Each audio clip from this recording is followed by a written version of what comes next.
Today on the pod, we've got a really interesting one for you. This is a brand that sells spray for goalkeeping gloves. Yes, that really is a thing, and there is a growing market for it. It's a really interesting business, this one.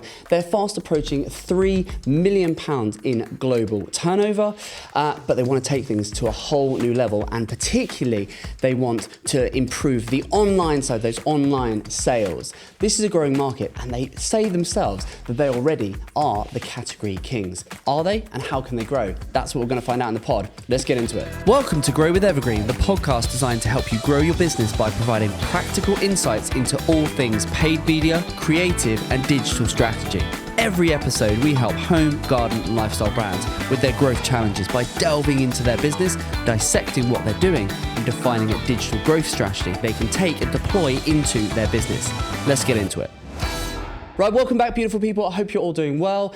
As ever, I don't have my headphones on, which can mean only one thing. Yes, of course, that means my guest joins me in person, and I'll be introducing my guest very shortly. But also, some other exciting news for today's episode is, for the first time ever, I'm not joined by Darren.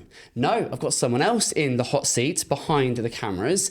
I'm joined by producer Archie. Archie, do you want to say hello? Hello. There he is. There he's a man of few words. But Archie's joining me today. Darren is otherwise occupied. So Archie's going to join me. How are you doing, my friend? You well? Very well, thank you. How are you finding? Are we all? I mean, hopefully this is recording. If it's not, then it looks like it's recording. You're happy with it? It looks like we're recording. It should be okay. He's got the lights on. The cameras are working. We hope. Hopefully you can hear us and see us. So far it's full marks. So well done. Right, so before we bring Paul onto the pod, actually Archie, you and I need to have a quick discussion. We do. Because well, we actually need to do two things. One is we need to do paid media mystery. But before we do that, I've got a little bit of concern. I'm not going to lie. And I don't know if it's because Darren is not on. But frankly, the brand we've got on today, where does it sit? Because technically, is it a home brand? Not really. The goalkeeper, it's spray for goalkeeping gloves. So it's not technically a home brand. It's not technically a garden brand. You could use it in your garden. You could use it in your garden. I mean, my 6-year-old, you thinks our house is a football pitch. So there we are. There you are. There we are. But also, lifestyle. I think we're gonna have to crowbar this. Just about lifestyle. Paul, you're in luck. I think we're gonna crowbar this episode into the lifestyle element. But the reason actually that we're really keen to get Paul on the pod is because this is a very niche product, and we love a niche product, which is really good. And we were just having a chat before we started recording, and finding out more about this business and how it's grown. And they are the category king. Hey, they created the product and they are building the niche, which is fascinating. And I love stories like that, which is fantastic. So I'll set the scene for our dear viewer and listener very shortly. But before we do, Archie, it is that time, my friend, to do the paid media mystery. No pressure with Darren away. No pressure at all. I hope it's relevant. Have you got one lined up? I have got one lined up. Come on then, hit me with it.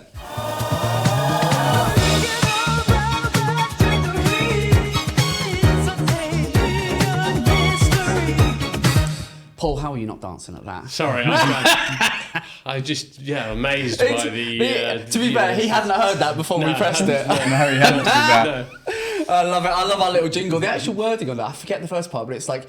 Working around the trickery. It's a paid media mystery. There you go. Love you that. see? Love that. And we're going to be talking about AI today on this episode. We are. That was AI Fantastic. that created Is that. it really? Yeah. By AI. Darren did. that. I don't know how he did it, but he went on and he was like, we need a little jingle for our paid media mystery. And then 5 minutes later, he was like, what do you think of this? And I was like, I love it. Love it. So yeah, we did that. Right, go on, hit me with it. Let's go. Today's paid media mystery is: how much did Meta earn in ad revenue in the UK in 2024? Blimey. Well, the year's not technically over yet. Year is not over. But just in the UK. Just in the UK. Wow. I mean, it's got to be billions, isn't it? I don't know. What do you think, Paul? What do you think? It's got to be. My initial thought was kind of 1.5 billion was kind of where it was at. It's got to be more than that. I think it's got to be more than that. Not giving any hints. So this is profit. Is this? Or is this? What was revenue. This is revenue. This is revenue. Ad revenue. Oh my goodness me. In the whole of the year. Whole of the year. Whole Just in the 2024. UK. I'm going to go higher than 1.5. I'm going to go 3 billion. Close. 4. 4 billion in ad revenue. Wow, that is staggering. Some Hell of a business lot model, of eh? money. That is staggering. I mean, I think, as Evergreen, I think we've given them at least 10%. No, I'm joking. Yeah. That is 4 billion. My goodness me. Don't think glove glue are lot of quite money. really scratching. Yeah, I was going to say, the surface, really. have you sort of done much of that? Amazing. Thank you, Archie. That was good. Very Well welcome. done. So lights, camera, we said action. Paid media mysteries. Paid media That's the mystery. most You are important bit. flying. That is the most Darren, if you're important listening back to this, you better watch your back, sunshine. Right, so Paul, come on then. Introduce yourself. Just give us a flavour of who you are, the business. Over to you. Go for it. Right, Paul Sherratt, founder and CEO of Glove Glue. Yes. Not glue glove, as I just said, and we're going to edit that bit out. So no one would have not seen that bit. glue but glove, not as glue you just glove, said. but glove glue. Correct, Glove Glue. Lovely. Yes. What do you do? So our core product Yes. is a product that you spray on your goalkeeping gloves to make them grippy. Okay. That is very niche. Very niche. Clearly football, soccer for your North American audience, Yep. is a global sport. Sure. And there are a lot of goalkeeper gloves that are sold Yep. all over the world. And started off as that. We launched in 2012, so we're 12 years old. Yep, and yep. the product range since then has basically evolved to become all-encompassing in and around goalkeeping glove care. So it's products to make your gloves grippy, products to stop your gloves from smelling, and products to keep your gloves clean. How big is the market? Do you know? You said obviously it's a global sport. Do you have any sense of the size of the market? Of how many goalkeeping gloves are sold every year? Do you know? It's really so I've been in sporting goods for 30 years. Sure. Back in the day, we used to get even Nielsen figures. Now, to get any relevant market research, pretty much every global market is really, really tough. Right. Okay. So what are the number of goalkeeping gloves that are sold? Well, you've got the, if you like, the traditional goalkeeping glove brands, the All Sports and the Royce. You got Adi, you got Nike. Yeah. You've then got a gazillion small little brands that are selling probably some relevant numbers on an Amazon marketplace or a marketplace somewhere else in the world. So it's multi-million pairs of gloves. Wow. Globally. Yeah. It's not such a niche after all. It's not such a niche. And It is a as niche, you but said, it's you not- mentioned the numbers we're doing. We're selling one glove glue product around the world every 150 seconds. That's amazing. So That's a great stat. We're that, still isn't it? scratching the I love surface, that. right? Yeah, There's still lots of opportunities. Yeah. There's still lots of markets, even though we're in 55 countries around the world. Okay. Some are bigger than others. Sure. What but- percentage is the UK market? Is the domestic market? In terms of our global revenue? Yeah. Around about 30%. Okay. And where would be the other big? Is the US big? Or? US is great for us. Japan is really good for us. Okay. Korea is really good. Scandinavia is great markets. Wow. So those would be the other And the standouts. international markets, are you doing that through what distributors and stuff like that? Different. So we've got some markets we deal direct with the multiple retailers there. Right.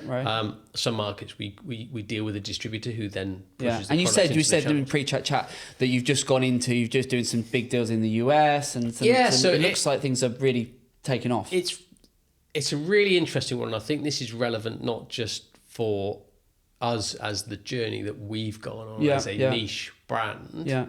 But I think it's a really interesting play in terms of where other niche brands potentially can go and have gone in the past. So we started off in the niche of football goalkeeping products, and therefore our core customer was, and there are, would you believe, goalkeeping specialist retailers around the world that fundamentally just focus on football goalkeeping. I can believe products. that. Yeah. That was our starting point. Right. Easy to get in there, relevant product, thank you very much.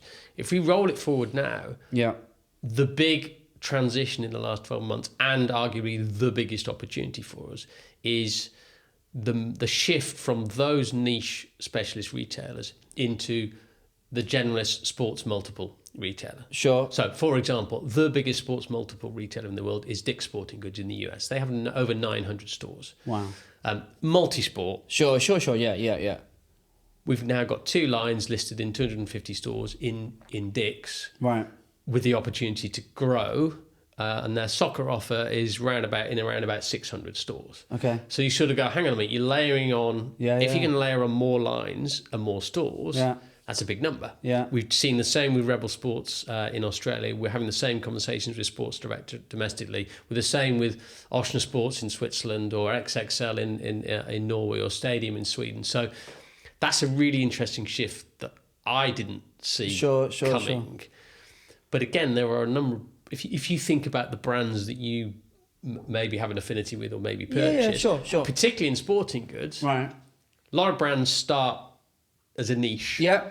Might be a surf brand that starts in a niche. I used to be part of a business, and in that group was Animal watches, right? And Animal went from being a watch strap brand, Sure.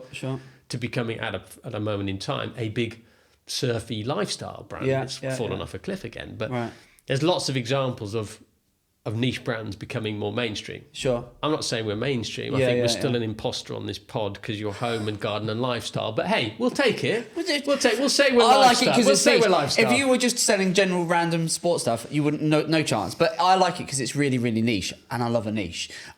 So okay, interesting. So right. That it's fascinating. It is an amazing story, and we were talking pre the coming on in terms of how it came to be and your background and how you sort of had a light bulb moment and went, this is the idea, and wouldn't it be nice if and that how many amazing products have come to market through those conversations. So that's amazing.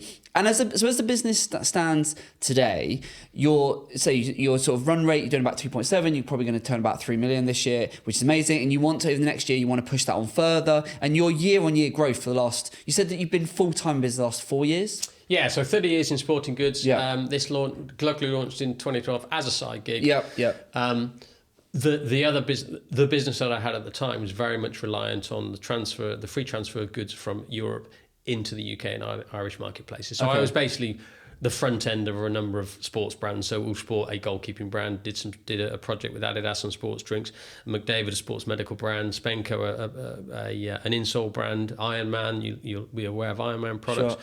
So Spalding Basketball when they were the ball of the NBA. So lots of nice brands. And that model was clearly going to be broken post Brexit. Okay. So that gave me really the emphasis to focus on full time with Glove Glue, which has happened in the last 3-4 years, of which consequently has mean we've been growing at 40% plus over those last 3 or 4 years. Amazing.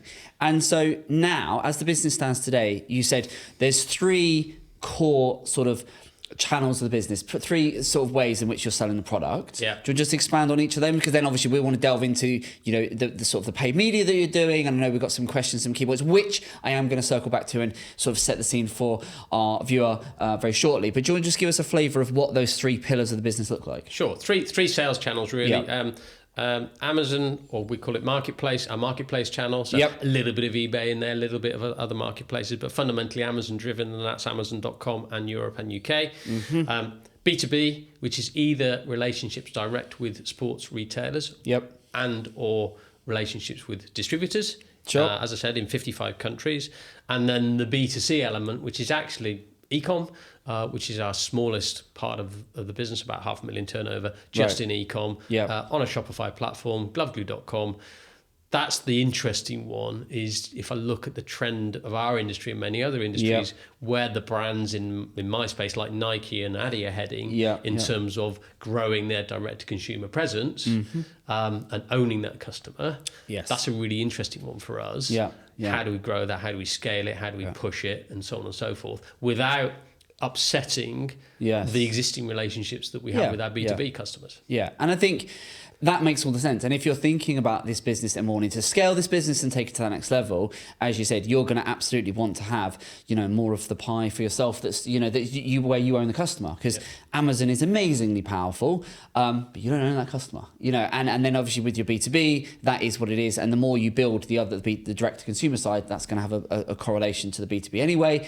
And that is the lion's share of the business right now. So I think what we can do on this pod today is get into the direct to consumer side, the B2C stuff, because that is at the moment the smallest part of those 3 sort of core channels. It's doing about 500,000 turnover, and so if we can delve straight into that. But before I do, I just want to give a sort of a run through of the key marketing challenges, because you said we always have all of our guests fill in an application to join us on the Grow with Evergreen podcast. And you said the first challenge was to keep driving that growth sustainably. Is the big overarching challenge. Second one is to stay relevant to the core market. And that's something I want to delve into, is to sort of the understanding of that core market and is it growing and so on. And then the third, as we would expect, when you have a niche product and you take a product to market, what happens when people go, he's making a few quid over there.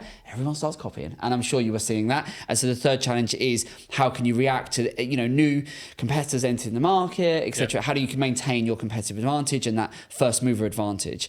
That's going to be challenged. So those are the sort of the big challenges. The platforms you're using, obviously, as you said, you're on a Shopify website. You are doing a little bit of Google. We're going to get in more into that, but you are doing a bit of Google ads. You are doing some Meta ads. And then obviously Amazon's the big one as well. Your current marketing spend, you said, is about 100K? Is that about? Probably a bit more than that, actually. This time of year, particularly, it ramps up. And then we want to talk about some AI stuff. I know that's something, one of the questions you want to talk about. And then one of the questions here, which I just thought was quite amusing, was second question was, is Meta advertising dead? No, it isn't. There you go. Done. No, I think that's going to be interesting, but I want to I'm really curious to delve more into that because we talk about Meta pretty much every single episode on the pod, and it is fascinating to see, and I've got some thoughts on that, so I'm looking forward to getting to that. And then the third question was, how does social selling fit into the marketing mix? Which again, I've got a very strong stance on that from the brands, the experience that I have, and the brands that we work with.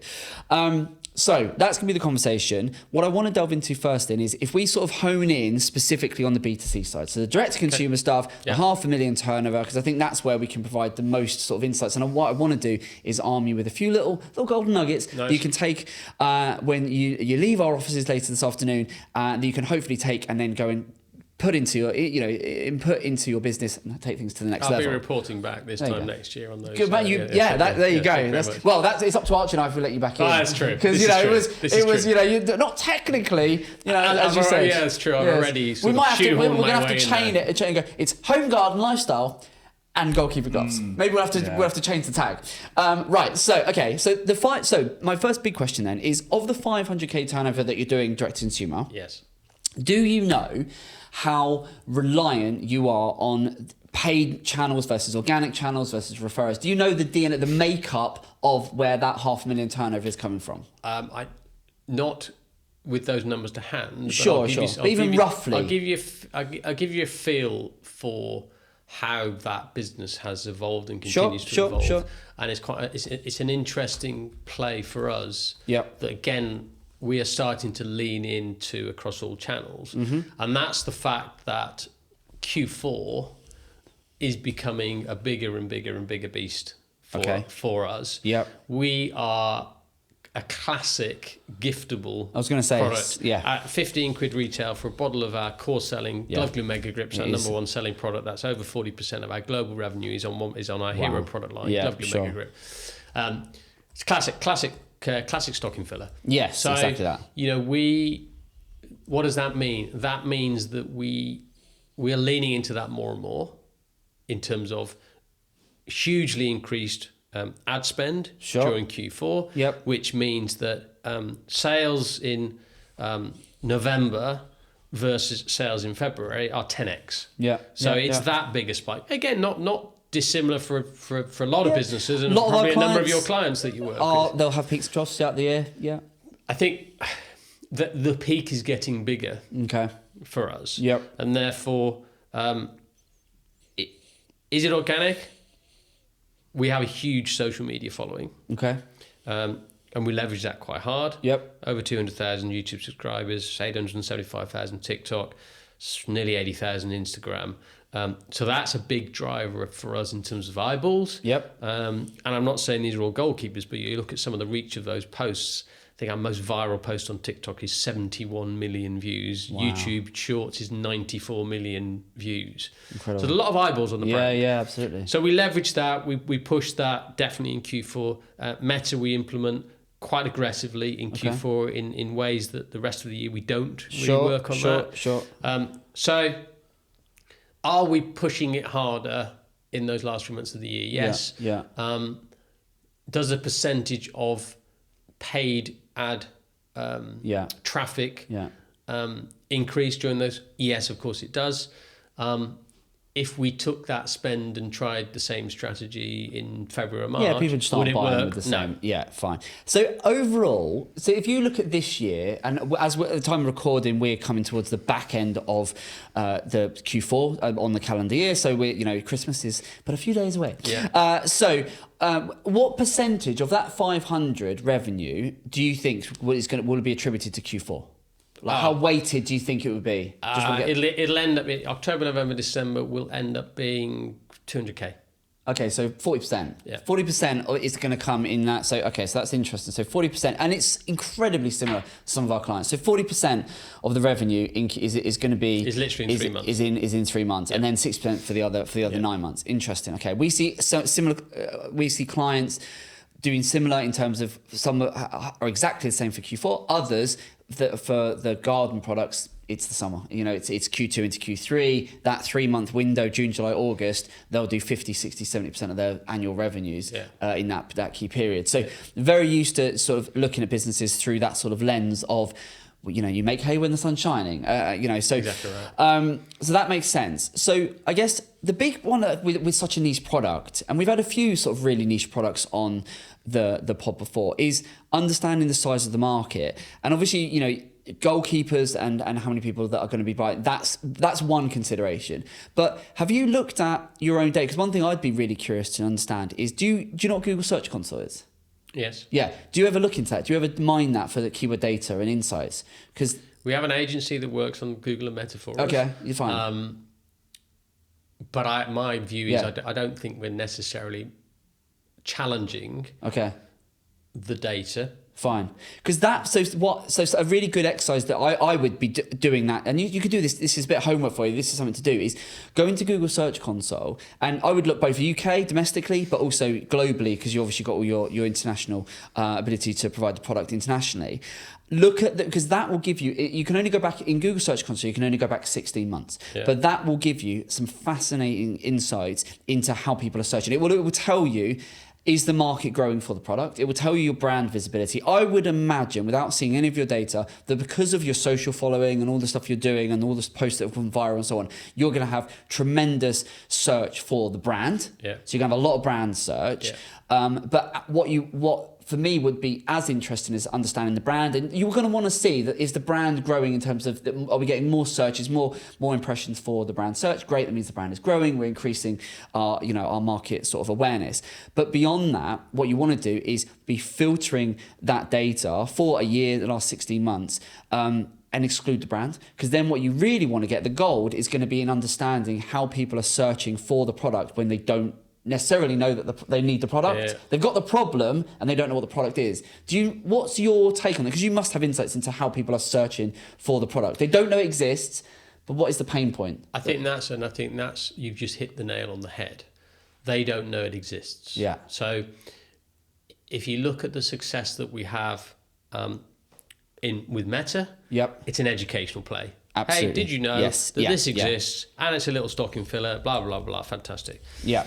If you look at the success that we have with Amazon ads, we can give ourselves a very credible and strong presence within the goalkeeping glove category. And with every single goalkeeping gloves, the palms are made of latex. What does that mean? The latex wears away. What does that mean? They lose their grip. So every single goalkeeper around the world has the problem that their goalkeeping gloves lose grip. Sure. So, hey, guess what? Here's a product that revives your gloves and gives grip back. So we can contextualize within the goalkeeping glove. Yeah, because with Amazon, it's the related product. It's that you're buying this. Oh, you might also like this. It makes all the sense in the world. They've got a captive market that works. Which is true of the success of all of our global e-com partners, retailers. Sure. Yep. I push really hard for them to include our products as a you may also like product. Yeah. Because then it becomes a numbers game. It literally becomes, and the argument, even for a Dick's Sporting Goods, the argument is for every 3 in 10, 4 in 10, 5 in 10 purchases of goalkeeping gloves, you're going to sell a glove glue product. There you go. And the maths actually works out like that. So then actually it's all about wow, I didn't know that existed. Yeah, fine, I'll put it in the basket. It just becomes it is the classic. You know, if you were in a physical store, you've got your goalkeeper gloves in hand, and you see it on the shelf. It on the in the queue. It's that, isn't it? It's right next to it. You know, and from an online perspective, it is. Oh, you might also like it. It's the very definition, because price point. You said was what, 15 quid? Exactly. It's a no-brainer purchase. So the challenge then is in a Google context. Yeah. How do you create that same? Yeah, exactly. And but I think, and then but I think with Google, this is where it becomes really interesting. I think one of the things you should be doing is leveraging that data to understand how people are searching. What is the pain point they're doing? They're searching for, because I just think that is something I don't know what the answer is because I haven't looked at the data, but I can pretty much guarantee there'll be some golden nuggets in there, some insights which you can optimize for, and then that would be how you can do your, potentially run some Google ads. Now, so it makes sense. I can visualize how with Amazon they're running that. You are a related product. With Meta, what sort of creative are you running on Meta? Are you doing? Is it? Yeah, it's interesting because all sorts of nice sexy images of goalkeepers, static video, so on. But actually, some of our best performing are basic carousels, basic product carousels that are just rotating through. Here's a product to wash your gloves and clean and make your gloves grippy and stop them smelling. So the ones that are performing, interestingly in my eyes, are the ones that I wouldn't expect to be performing, if that makes sense. Yeah. But and Meta is an amazing platform. It's so visual, right? It is it is an add-on product. It is a product that is you know who your target market is. So I think with this, with Amazon, it's going to be a related product. With Meta, Meta's interruption marketing. So as long as the targeting is on point and you've got someone that's doing it, as long as you're targeting well, you're showing a different mix of ads, different types of creators, you're going to see what sort of takes. We are incredibly lucky. That if you compare our business and our brand and our product range versus probably the vast majority of your clients, we know exactly who our customer is. They are called a goalkeeper. Exactly. Right. So if only all of our business was that simple. I mean, that's perfect. If you're selling a generic, I don't know, a top.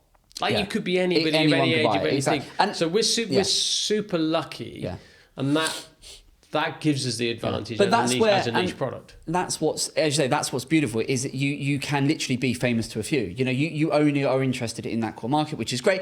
With Meta, it's going to be, but also because it's a gift, the other thing, and again, I don't know if your data would show you this, but who is buying the gift? Because is it the mum buying for her son who's the, it's that, is it the partner? It absolutely is, and that's and so. Have you split test that? Because that would be an interesting thing to go after the target customer who's buying it, or go after the person who's buying it for the target customer. We haven't, but anecdotally we know through our social following as well that our core customer is kind of 8-9 year old through to 15 16 year olds. Well, who's buying that? Clearly it's mum or dad or granny or granddad or whatever. So the challenge is, on the one hand, creating content that appeals to the 9-10 year old who shouldn't be on social media, but clearly they are. Exactly that. But also saying to mum or dad or granny and granddad, hey, this is perfect for. I want exactly that. We have a huge opportunity there, is that within our space, there are very few products that are not sized. So if you are granny buying product for grandson, granddaughter, you probably don't know their glove size, you probably don't know their clothing size, you know they're a goalkeeper. There are very few products you can buy from them anyway. Fine. So we try and leverage that as hard as we can. To hit that kind of, look, here we go. Simple solution for you. But again, that just means we're leaning even harder into Q4 because that's super giftable. And it is. Okay, that's fascinating, isn't it? Because I think that is thinking that would be an interesting test. And again, you might be doing this, your agency might be doing this in terms of the audience. Split testing that and looking at who is actually buying the product, and then seeing is it the parent, is it the grandparent, and getting us that would be quite an interesting thing to do. But I think with Google, so you're spending, we know that seasonality, you're going to be spending more in Q4, that makes sense, and we sort of know where we could find the product. You can find it on Amazon related, etc. But you're doing very little with Google right now. And is that just because you sort of think, well, people don't know the product exists, therefore they're not searching for it, therefore, is that essentially why we're not spending? I think it's fundamentally driven by, if you look at the number of searches for people looking for solutions for, to make their goalkeeping gloves grippy. The number of searches is quite limited, and therefore I think I said to you pre-pod, if we had £1 million a day to spend on Google, we actually couldn't spend it. Yes. So at the moment, the phase of development we're in is absolutely the educational phase. Well, we can't educate through Google Ads if people don't know that they need to be educated. They don't know what they don't know. So it makes sense for us to push the ad spend in areas where we can educate. And social, of course, is a huge educator for us. And we have the reach for that. And therefore, from a paid ad point of view, it's why Meta probably resonates. Because we can also do that educational piece. I think for me, there's a couple of things that I immediately thought when you said you sort of, because so on Google, what are you spending on Google? Like, is it pennies in the grand scheme of things? 300, 400, 500 a month. I mean, okay, so it really is just pennies. You're spending pennies on Google. And in terms of your Meta spend for this year, what will that look like? That will be in the tens of thousands? No, I mean, at this time of year, it's 500 a day. So what is that? 15, 20 grand a month. And that would be at the very most, and then it will obviously rain right down. Yeah, so we'll have 3 months of 20 grand, and then it will go back to 5, 7, those sorts of numbers. Okay, because you're absolutely right. The education piece is going to be key. I do think that looking in Search Console, there might just be some little nuggets in there that you think, oh, actually, I didn't know people are searching for this or this, that, and the other. I think that's an interesting one. But because again, the other thing I'd be wanting to look at is thinking about gifts and stuff like that. The gifting market, you could target that. Because when you're thinking Google, the big thing with Google versus, say Meta is, one is interruption marketing. You can do, and that is all about targeting and creative. And then with Google, you've got search intent, so people are actively looking. It presents a challenge, as you say, when they don't know the product exists, but your data, if you've got that much brand visibility, as I suspect you will, I can guarantee there will be searches in there, and it might even surprise you. We've had people on the pod before where I've told them to go and do this. They've gone away and they've come back and gone, I never would have realised there was that much search. And the thing is, because it's so niche, you don't need to be seeing tens of thousands, hundreds of thousands of searches. If you can look at it and go, there's been 5,000 searches for this problem, this whatever. Ultimately, you can just run an ad. If you target it well with search or shopping, you're only going to be appearing for those searches anyway, and it just means you can gobble up that market. Yeah. So it's true. I'll throw another challenge in there for you. That if we employ, for example, a Google shopping strategy, we obviously sell to retailers. Yeah. As a brand, we don't actively discount from our branded website, apart from pretty much Black Friday and the period in and around that. For the rest of the time, we're upholding the brand and the brand strategy and retail price points and so on and so forth. We, of course, have retailers that we sell to that do discount. So if you are looking for a Glove Glue product and you do find that product within a Google shopping feed, probably for most of the year, we're not the most competitive option. And therefore, probably, you've got no reason to buy it.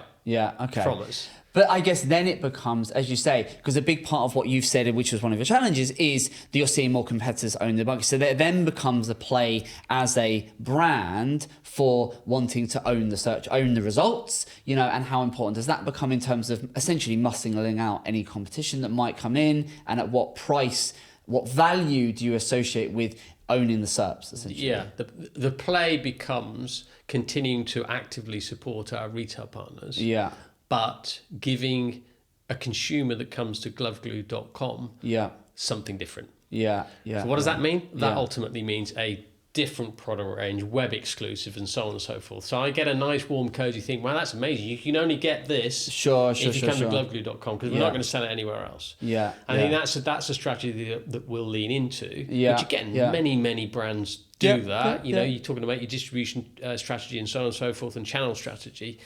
We'll lean into that, which means we're quite happy for our retailers to continue to drive the business and pick up the business for us. But yes, if we can migrate people across, which we can do with social, we can do with Klaviyo, whether email marketing and so on and so forth. Come and have a look at this. This is the only place you can get it. And that will help us drive customer acquisition into gloveglue.com and us own that customer. Then when they're looking to purchase again, there's an opportunity. Because ultimately the play for this is building your own data, getting those people, once they've expressed an interest, bought the product from wherever they've first seen it. The play for this is the thinking about the lifetime value, isn't it? And that repeat purchase. Because on average, how often does someone repeat buy the product? So you depending on how active you are as a player and how often you play, you get through 2 or 3 bottles a year. Okay, right? Fine. Yeah.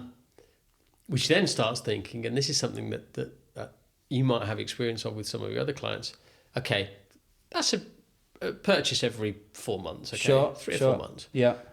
Does that lend itself to a subscription model? Okay, let's start looking at a subscription model. So we've started to look at that. Yeah, interesting. Both in goalkeeper.com, but also on Amazon. Amazon, of course, the Amazon users are probably more au fait with a subscription model for repurchasing. Sure. The numbers that we're seeing Yeah. are really quite interesting and quite encouraging. And again, it's a play that we can do in terms of I see where as the brand I like this. Yeah. that our retail partners probably can't do or won't do, or not interested. So that's another. It's another sword in our armory that might just allow us to slay some of these. Well, that could it not answer the previous point about wanting to give you that USP, that point of difference on your own website? Is that yes, you can buy the product on Amazon. Yes, you're going to see it and it's going to pique your interest on Meta. Great, But actually, by coming to us, you might be able to buy the product cheaper elsewhere, but actually when you come in, there's all these perks and there's the subscription, making that exclusive for when it's on your own, you come to GovGlue and that's where you get the subscription model. That's beautiful because then you're focusing on the lifetime value, you're going to increase the average order value over time, you're driving people back to the website, you're capturing their data, it means you can retarget them more effectively, have standard and retargeting campaigns, it means you can get the education piece, it means you can upsell and cross-sell and sell every which way but loose. And I think for me, that's very interesting. That might be a way to do that. We've played with it for 12 months. And our conversion rates have gone from a pretty dire 1.5% to over 5%. Interesting. And how have you? Because the traffic that we're driving and the consumer that we're connecting with is way better qualified. Yep. Than it was before. Way more engaged.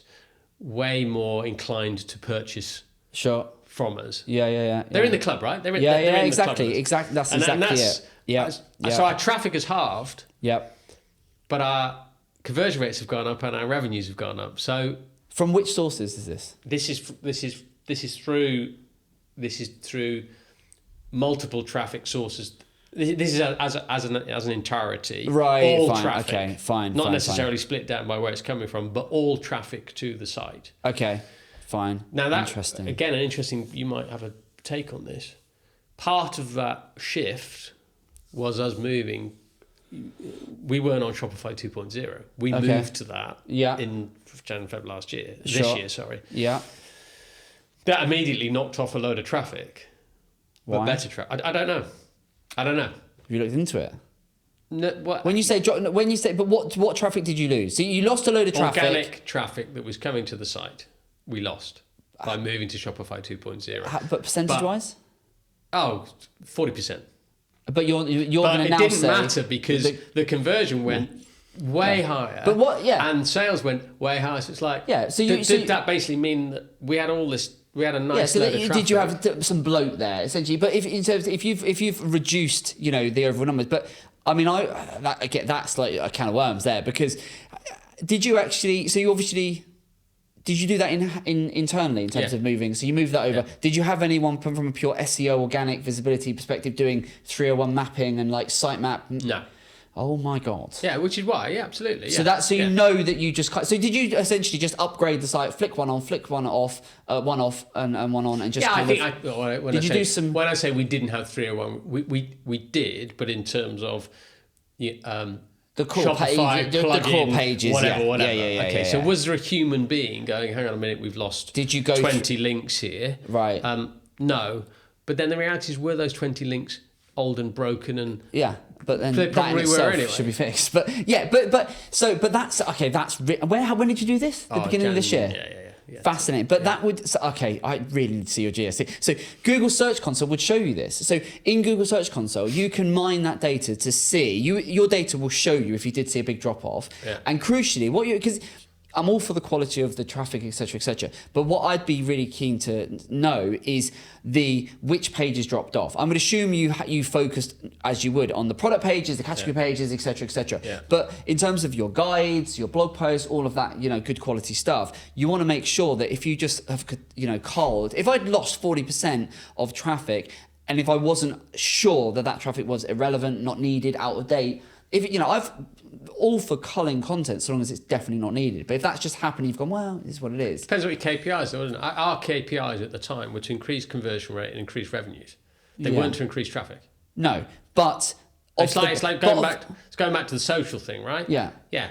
Brilliant. YouTube Short, 94 million views. It's like there's so much bloat in there. Yeah, but if you drop your traffic by that percentage, by default your conversion rate is going to increase because it's on a small. You're suddenly getting better performance out of a much smaller pie, essentially, right? Yeah. So it doesn't surprise me if you've culled 40% of your traffic, but in that 40%, there might be some gold. It's an exercise worth doing to just going back through it to make sure that there isn't things in there. You're blimey. Can you go back that far? You can go back 16 months in Google Search Console. So that is a little bit of homework. That is definitely worth putting one of your team on it and just trawl through it. You can look. You'll be able to look at the drop-offs in that data. Some of them, those URLs will have dropped out of the index by now. If you really wanted to do, you could use the Wayback Machine to go in, and it gets a bit technical, but you could go back. You could pull up the site from 2 years ago if you wanted to, or 10 years ago, and actually have a look at it and get the site map. Whoever's listening to this pod, can they make sure you take notes and send me the notes afterwards? That'd be great. I mean, Archie's not taking any notes. No, he's not. He's not. Doing, but I think he's just so engrossed in the conversation. But you'll have to watch it back. There you go. Exactly. Point, Archie, he's trained. There you go. That's very good. Now, but I think that as an exercise is worth doing, because there might just, and actually if you look back at it, you go, actually it's just a load of stuff we don't need. Fine, let it die a death. And if it's content that's irrelevant, fine. But to go back to your point, one of the big things that you're wanting, to do is the education piece, right? Yeah. So if you've created content and this, that, and the other, that content is gold. That is how you're going to further, educate the user and so on. And again, that's where Search Console will tell you a lot of that. It will tell you which posts and which guides are working best and how you can optimize and so on. But I think, that idea of having some exclusivity and the subscription model on the repeat purchase, and if you subscribe, for this, maybe you send them a little bundle and they get all of that sort of stuff. We have a rewards program and all that. See, this is beautiful. Yeah. And so you've dabbled with it and you've seen something, and is the plan to roll that out? Before we go any further, are you enjoying today's episode? If so, you'll love our other show, Tea Talks. They're short, informal chats where the Evergreen experts and I share actionable nuggets on all things paid media, creative and digital strategy that we use daily when growing our clients' businesses. And best of all, much like this podcast, it's completely free. So if that sounds like something you'd be interested in, see the link in the description. Now, let's get back to it. Yeah, so our next, the next evolution of ecom for us. Yep. We were talking about market sizes. So first and foremost, the challenge that we had was this time last year, through our ecom site, we had shipped to 89 different countries. Wow. Therein lay lots of challenges. How do we best do that? We partnered with Global-e, which basically meant that the end consumer in the checkout then sees complete transparency. Yes, this is the price, but this is the duty you're going to pay. This is the tax that you're going to pay. So the final price that they paid us is the final price. Okay.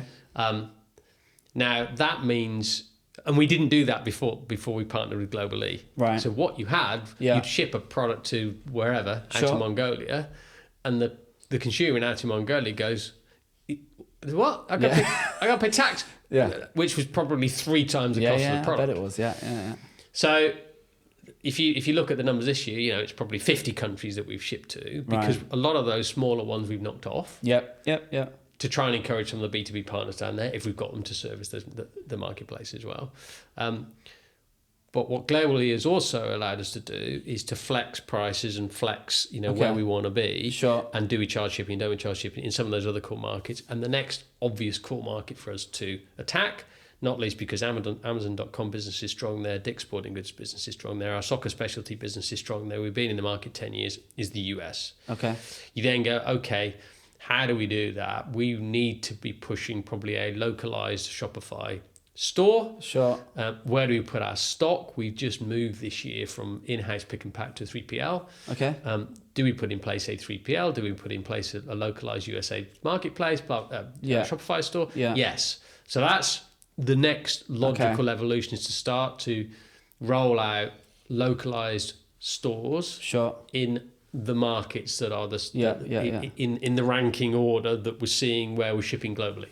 Okay, interesting. But then you go, okay, well, we're only running Meta for UK and Google for UK. Then we're layering on, we need to do the US play. Yeah. And factor in all those, as you say, those local geo nuances and quirks. We've got a few clients that do similar, that sell on various different markets. And the actual, what we're seeing, it's been an eye-opening experience. We've seen it this year, is the differences from region to region is just like night and day. Yeah. You know, we've seen such huge, from the UK to the US, to Australia, to Canada, to in Europe. You know, that's one of our clients. They have 5 different domains, essentially, 5 different websites running. And it's the difference in the, by selling the same product. Yeah. But it's so different. And all those territories you just talked, we'll have exactly the same scenario. US is good, Australia is good for us. But what you're going to need to do in order, because that's going to, as you say, it's going to, the overall business is that's the plan. But then from how you're going to get the the product in front of the customer, and crucially build that direct to consumer side of the business, so people transacting on the website, is, you know, I think, and having that USP, because it makes sense. You know, I think you've got a couple of plays here. One, you've got to use the content and the education on your socials to increase that brand awareness, get more people aware of the product, then searching for it. And, you know, I mean, are you running a standalone Google brand campaign? Yes. So that's our best performing campaign. Well, it will be, right? Yeah, and you should be getting like tens of ROAS on that. Like, that should be like printing money, right? Yeah. And in terms of volume on that, how many searches? Do you know roughly how many searches you're seeing? Because that would, again, that's where GSC. I'm going to keep coming back to it, but that would be fascinating to see, because what you're going to want to see is the trend going up. Are you just increasing brand awareness month over month, year over year? Yeah. Because if you are, that's going to be good. And then, as you say, to exclude that and see, okay, off the back of that, because if more and more people are becoming aware of the product, then that's going to raise awareness of the problem, and of people just going, oh, I've got this product. Well, what was it? Oh, I can't remember, but search for this and that and the other. So do you know how people search? Give us an idea of how someone would search. If I didn't know the brand, but I had the problem, what is something someone might search? Probably something along the lines I'm just curious. I need to... grip for goalkeeper gloves, or make my gloves grippy, make my goalkeeper gloves grippy. Or I've lost grip on my gloves. You know, it's that sort of thing. Yeah. I honestly think, and we've had a few of these sort of like da-da moments on the pod before, I think you might be really surprised at just how much search there is for this. And I'll tell you why. It's because I have not searched this before, and yet Google is prompting me with loads of synonyms and variants of this search, not brand. Do you know that? Have you looked for that? I haven't done that exercise for many years. Fascinating, because you come up top organically, but the problem is you've got all your shopping results ahead of it, you know, and you are coming up. Who have we got here? So Amazon's coming up, and so I'm just looking at it so you can see it. So your product's coming up here. This is you, is that one of So you are coming up, but the fact that, I mean, if we have a look, I'm sorry, if anyone listening in, it's not going to be... It's not great. It's not great listening, but I should talk them through it. But I should, but I just get so engrossed in it. I forget, the amount of times I forget I'm recording a pod, and I just end up going, right, let's just get into this, and start having a massive geek off, and then I'm like, and then Archie or Darren looks at me and goes, you know you're still recording? I'm like, oh, whoops. Whilst you're doing that, so I think it will be very interesting to do that exercise, not least because in the last 18 months in particular, we've seen competitors come into the marketplace. Now they're coming in with a grip spray, right? And as I said before, we've got a vast range of products that cover all sorts of areas of goalkeeping glove care. Mm-hmm. They're coming in with a grip spray, coming from all sorts of areas, you know, cheap China products in a tiny bottle, so they can hit a price point and so on and so forth. But some of the bigger brands, goalkeeping brands, are also coming in with products. We've created a sort of need that the goalkeeper or a demand, or our educational play means that you're growing your own market today as a goalkeeper is probably one of the things you have in your glove bag is a grip spray. People didn't know they needed the product, but now they know they need the product. Exactly right. So it would not. That would mean those search. But that's terms. Where do you not think you're leaving their money on the table? Because if you're running some brand ads, and you know we don't know, I've not seen what ads you are running. If you do that search, we're there. You are, but what would you do differently? I'd want to understand how aggressively you are. So things you're going to want to know is, again, excluding brand, because brand you're going to own, right? You're going to want to know how many clicks, how many impressions, what is your search impression share? That's a big one you're going to want to know. So search impression share, whether it's shopping or whatever, and that's essentially telling you how often you are appearing in the search results in Google when people are looking. So we'll ask the listeners to what did you say? What search term did you put in, just out of interest? You can do this at home. Exactly. Get involved. Why not? There's tons of search terms. You went into Google. What did you put in? I put in grip for goalkeeper gloves, but there's tons. What I think is amazing on here is there's loads. You've got people looking for there's glove glue, like Mega Grip, is that one of those? That's our top selling product. Right, okay, fine. And then, but you've got lots of spray terms, you've got lots of grip-led sort of terms, you've got them searching by size, so like juniors and this, that, and the other. Goalkeeper glove stuff. Then you've got the fact that Google is prompting with so many synonyms and variants means there's enough, because Google only prompts you when you put in something into Google and it then goes, it's essentially, people also search for all of this stuff. There has to be a certain free level of people searching for that for Google to know that this is, as well as this, people also search for all these other things. So what you're saying is we've really helped Google over the years, because now they can charge some decent ad revenue basically, for the search terms that we create. Fantastic. Well, congratulations, Google. Yeah, exactly that. Google have won again. Exactly. But then also, as you say, you've got the shop results here. I'm just looking what else comes up. People also buy. Yeah, I just think, and then you've got all of these other, people, you've got in the search results. That's the thing, right? But the amount of businesses that, if for anyone listening and watching, if you're advertising on Google, or you're thinking about it, or you can't get it to work, right? One of the simplest, easiest things you can do is just take 5 minutes and go and search for what it is you're advertising, your product, your service. You can localize it or not, depending on what your sort of business you're running, and just study those results. Yeah. It's the easiest hack in the world, and when you do that, you gain all sorts of insights, and then you can take that data and then overlay it, pull off your search console data in terms of your search terms, and then if you're running Google Ads, the other thing I would be doing for you is in your campaigns that you're running in Google Ads. I don't know whether you're running a brand search campaign. Are we running anything else? Did you say you are or you're not? Yeah, there's other campaigns as well, but we're only spending pennies, right? Yeah, correct. So what you're going to want to do is look at the search terms report within Google, because one of the big things you're doing with Google is you're basically just paying for keyword research. You're paying for that market intelligence. So take that. I would be reverse engineering your competitors to see. I know you're the market leader, but still you want to see what they're doing. Yeah. And just then, and I would be really studying in search impression share to understand what percentage of the market that you have actually got in terms of the actual search results. So it might say there's been 10,000 searches this month for these various search terms. What you want to understand is how frequently are you coming up, and within that, how frequently are you coming up top? Okay. Because it will tell you essentially your top impression share, your absolute top impression share, and it just will give you a flavour from how many people are actively going onto Google and searching, what role you're playing in that market. It's great homework. Yes. I do not use Google anymore for search. I use ChatGPT. Personally? Interesting. Okay. And I find that the results I get from ChatGPT are far superior than the Google results. Okay, so my question to you would be, where does that go? Because in terms of the evolution of the marketplace. And we're saying in e-com at the moment, Google is driving a whole load of traffic. And of course, it's not going to disappear overnight. But you know the stats in terms of the number of number of users that use the Amazon search box over Google. It's a greater number. Okay. You know the numbers of users that are starting to use ChatGPT. Yeah. I'll throw it out. Maybe in 10 years' time, 5 years' time, 3 years' time. Yeah. The conversation we're having now is way less relevant because AI has dropped in and created something completely different.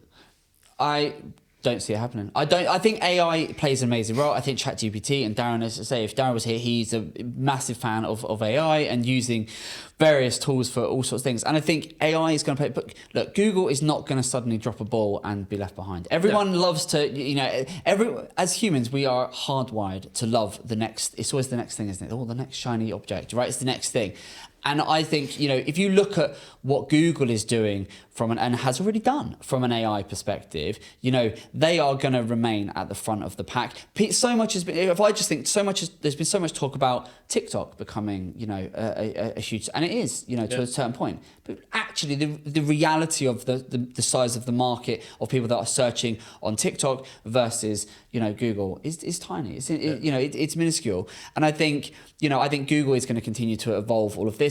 And of course, the search results, compared them now to 5-10 years ago, it's fundamentally changed. And I think it will continue to evolve. Do you think we're fed up with the noise? If you look, and if you've done that listening at home or watching, you've done the search term. There's a lot of noise there. Yeah. There's Google Shopping, there's ads and so on and so forth. Yeah. Do you think we're fed up with the noise? If you look at, and I'll draw an analogy. Go on. If you look at the grocery industry. Sure. And the rise of Lidl and Aldi. Okay, why have they risen? Yes, okay, price is very good, but they've also risen because in each category, there's not as much choice. There's one or two lines at two different price points, not 10 lines. Yeah. And is there a shift that the consumer is going, do you know what, actually there's too much noise, I don't want that. If I'm asking you for a result for a product, a grip spray product, just give me the most relevant product that clearly, with all the information I've got, is, if you like, the market leader. Yeah. Maybe they'd give me a secondary one as well. Yeah. I don't know how much of that is your personal sort of, wants, needs, sort of, are people... Not personal, I'm asking you the question. But then I think Google, if you look at the Google search results, one thing Google's always done really well is have relatively clean, pages. Google organizes those search results, right? So if you look at that, fundamentally what you've got on a search results page, when people are actively in market, they're looking, they've got a problem, they need a solution, a product or service, you've got those shopping cards. Yeah. And then you've got your, sometimes you'll have paid results, then you've got your organic results. So it's already, from a hierarchical standpoint, ordering, going, this is what feels the best, i.e. the most relevant for what you are looking for. But are you answering the question as an agency that obviously uses Google and generates revenue? Yeah, sure. Or are you, in terms of, what is the impact of AI? Because you could say, agencies are dead in 5 years. You won't say that because that's your business is dead. Yeah. In what respect, though, do you think? Well, in terms of, if AI can do the stuff that you guys can do in and around... so I have a friend. In fact, I was at the forefront of the dot-com boom, 1999. Came together with two techie guys. There were two 26-year-olds that had raised 25 million on the AIM market, and they invested in us. We launched sweatband.com, et cetera, et cetera. Those guys are still techie guys, right? Sure. One of them in particular is at the forefront of AI. He's built an e-com store selling prints, actually. Okay. The prints are generated by AI. Yeah. The imagery is generated. The product description is generated. Everything's uploaded to the store. He's got half a person that's built and is running an e-com store. Sure. If we take that to advertising and we say, okay, what do we need to do? We talked about Google Search Console and everything around that. A human being doesn't need to do that. We're talking about taking the best elements. Human being doesn't need to do that. This friend of mine, driving his Instagram, his meta strategy, asked AI what the best creative should be. Sure. He did his A/B testing. It created this horrible yellow-green creative, which he went, that's disgusting. Right. Ran with it. It was by far the best performing Interesting. ad. Okay. So I'm rolling it forward going, okay, do I need a human? Yeah. You're either going to go, yes, absolutely, or actually you're going to go, do you know what? Yes, you do, but fundamentally, my team will grow in this business, but it'll grow because my team will be AI in and around me to make me a better business. But I just wonder what's your take so on it? That's there's a lot to unpack there, and I think the question from where we started has evolved. I think if you're asking the question of what role does AI play, and will it play in agencies and for e-commerce businesses and just for businesses generally, I think it's obvious that that AI is going to play an increasing role, absolutely. And I think as marketers, from a pure agency perspective, can I look at AI and just go, well, I'm just going to ignore that. I'm not playing ball. No, because that would be stupid. I think that would be daft to sort of not lean into it and work out how. Am I worried that AI is going to fundamentally shut down or massively change my business. No, it's definitely not going to close down, because you're always going to need the human element. You're always going to need, you say the tools, can, and they can do a lot. And, we've got tools and all sorts of clever tech that can facilitate and grow, but you need that human element. You need the ability to have a look at the data, and there will be brands that will look at it and go, no, I'm going to fully automate it. Great. And what I say is be led by the data. Any business, you can lean into AI and you can leverage AI, and you should be, working out what role it can play. And I think it's the marketers that I think, and what we've discussed this at length, internally, is it's the marketers. It's not going to take your job, but it's going to be the marketers that don't learn how to make it part of their job that are going to struggle. The marketers that look at it and go, no, this is how I've always done it. Therefore, this is how I'm always going to do it. I think they're the ones that are maybe going to struggle. I think you're absolutely, and I go back to this friend I was just talking about, techie guy. Yeah. So he's employed two lots of techies, if you like, recently. Yeah. Option A. Yeah. The older guy or girl. That's got a lot of tech knowledge, that goes, this AI, I'm not sure about it. Yeah. Option B, the younger guy or girl who goes, this is fantastic. You've got to embrace it. I've actually now got. Yeah. Guess which one which one's producing the results. Exactly, and that's it. And you've got to got to embrace it. I don't think we've got a choice. We've had to embrace it. And as marketers, you have to embrace it. And the way that then feeds into the ways you work and so on. And it can quicken the pace on tasks, and it can help become more efficient. You can use it to extrapolate data. I mean, we can run scripts on ad accounts that can give us huge amounts of data and insights in minutes that would take it, if you were doing it manually, it would take hours and days and weeks. Not achievable. So it can be leveraged, it should be leveraged. And so I'm all for it. I think it plays a very exciting role. It gives us the ability to effectively just be way more efficient and get a lot more done, which is great. But I think it's not absolutely at the cost of going to fundamentally change. I think business, if I just look purely from a selfish perspective, you sort of asked me, what do I think from my business perspective? I think the businesses, we work with small business, owner-operators, sort of small businesses.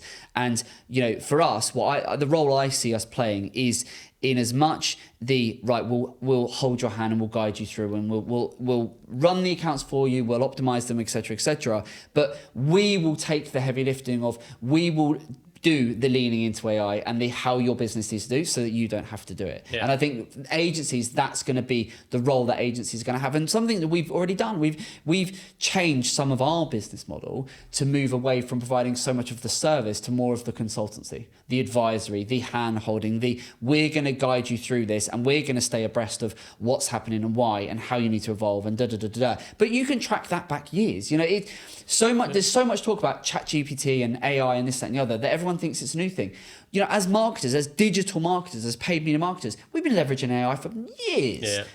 When Performance Max came out 3 years ago, that was a fundamental, that was Google saying, that black box that is Google Ads, it was like, we've put another black box in the black box, and we want you to just trust us that it's going to work. And as marketers, we all freaked out. We were like, whoa.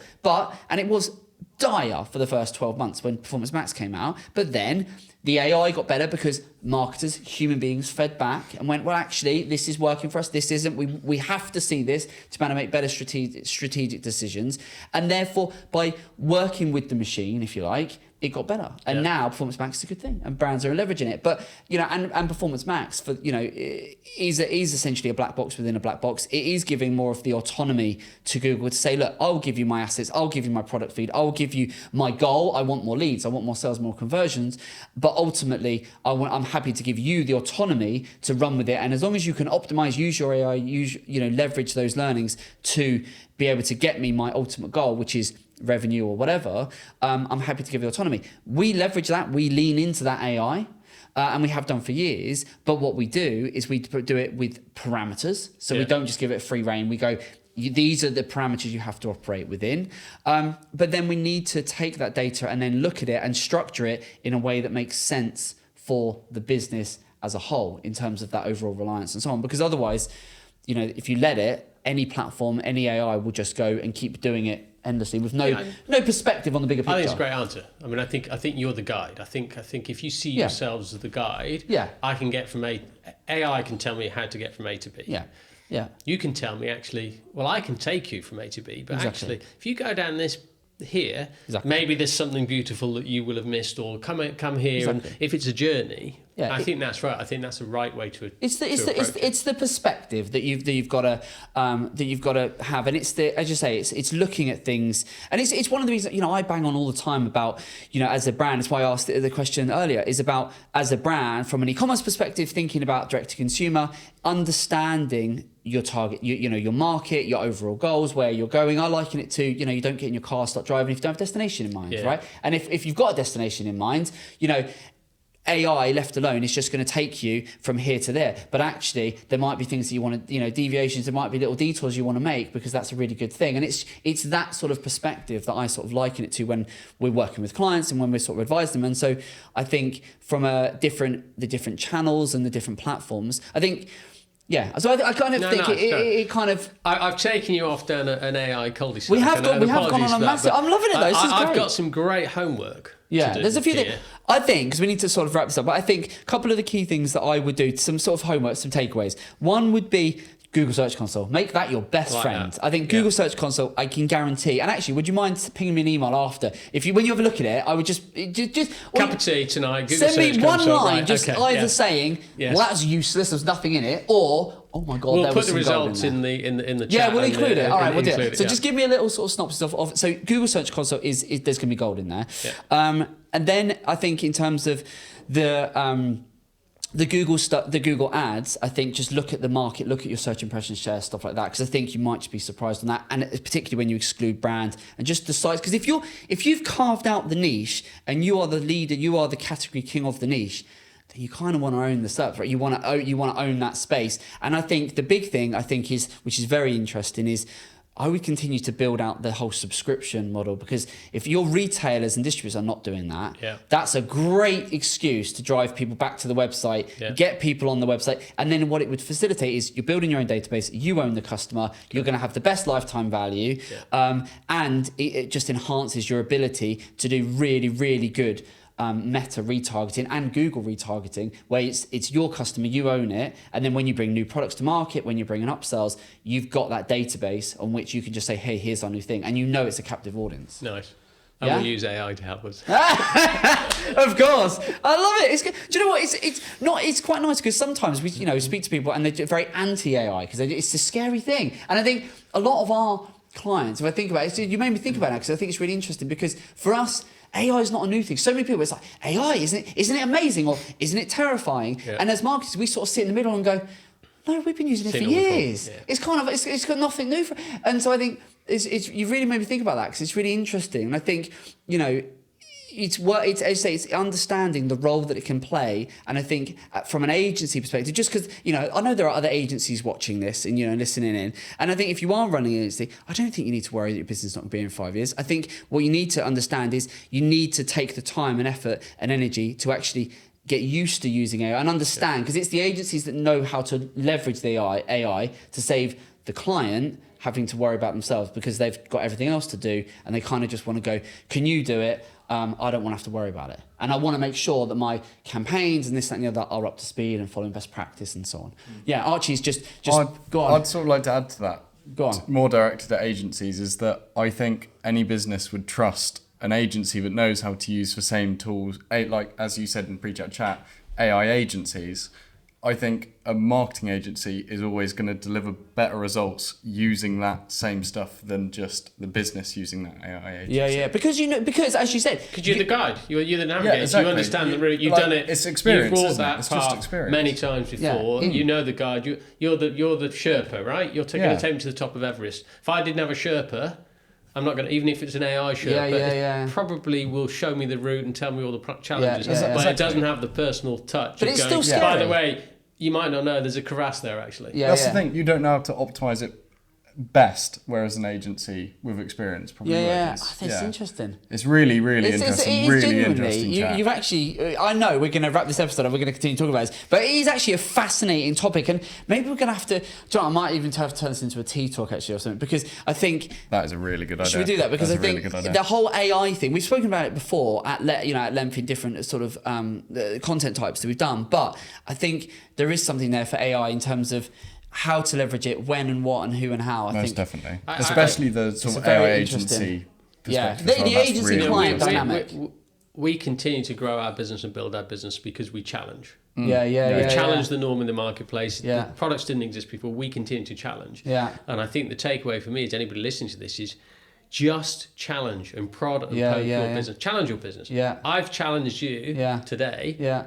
Just with some thoughts in and around AI. Yeah, exactly. And I think for me, if you're an entrepreneur, just challenge. Don't be afraid to challenge. You know, we encourage it within our team. Challenge. Yeah. And it's not a criticism, it's a challenge going, it's great. Can we Keeps do you it on your better? Can toes. we do this? So Yeah, I think that's a big takeaway for anybody listening to this as well. I love it. Love that. Look at he's wrapping it up as well. But I love it. Amazing. Right. Do you know what? This has been such good fun. We might have to. I just want to do like a prolonged episode and keep it going. But I'm just like, you got to wrap it. You got to wrap it. So I think we're gonna have to leave it there. We are going to continue having a chat. But for you, dear listeners, viewers, that's going to be enough for you. So I hope you enjoyed this one. We will see you on the next one. Maybe it'll be Archie. Maybe Darren will be back. Who knows? Right. Thanks so much for joining us. We'll see you on the next one. Take care.